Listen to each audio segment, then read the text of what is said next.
Oke, kita masuk ke bagian 2 dari superposisi, yaitu superposisi jika ada sumber dependennya, gitu.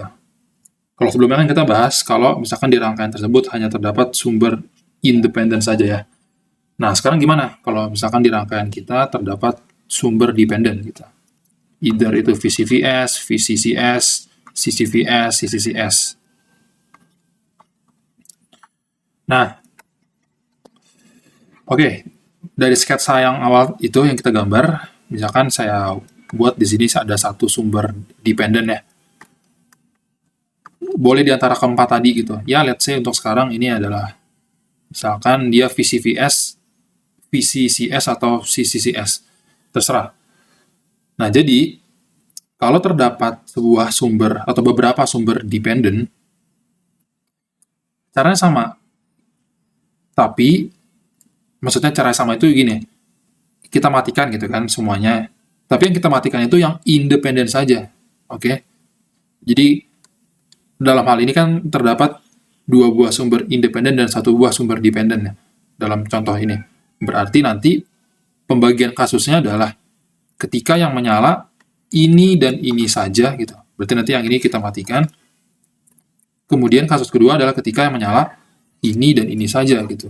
Yang ini yang dimatikan. Oke, jadi kalau misalkan terdapat sumber dependen, itu tidak boleh dimatikan. Yang kita matikan hanyalah yang independen. Kayak gitu aja sih bedanya. Oke, mungkin kita coba kerjakan contoh soal. Oke. Saya coba ambil dari buku Sadiku. Langsung. Jadi kita disuruh menggunakan teorema superposisi untuk mencari Vx pada rangkaian berikut. Nah, observasi di sini terdapat satu buah sumber tegangan independen, satu buah sumber arus independen, satu buah sumber arus dependen. Nah, berarti nanti pembagian kasusnya adalah ini dan ini, kemudian ini dan ini. Oke? Berarti nanti jadi ada dua buah Vx nih, ada Vx1 dan Vx2 gitu. Coba kasus 1 ya. Kasus 1 itu seperti ini.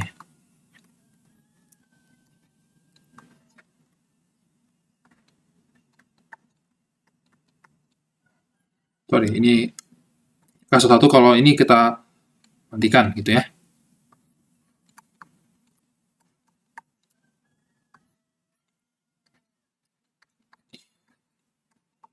Seperti ini.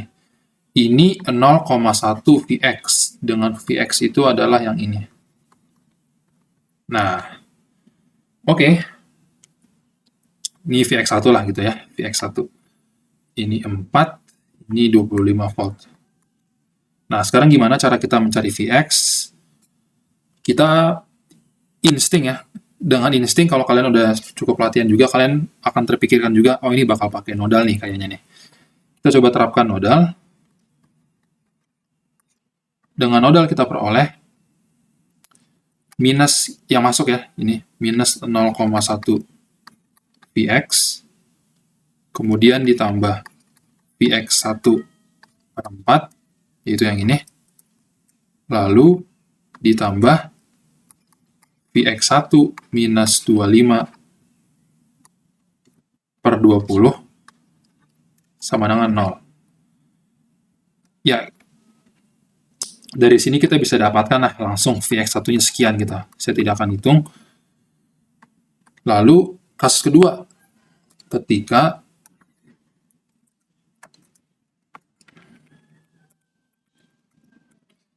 kasus kedua yaitu ketika yang kita matikan adalah sumber tegangannya.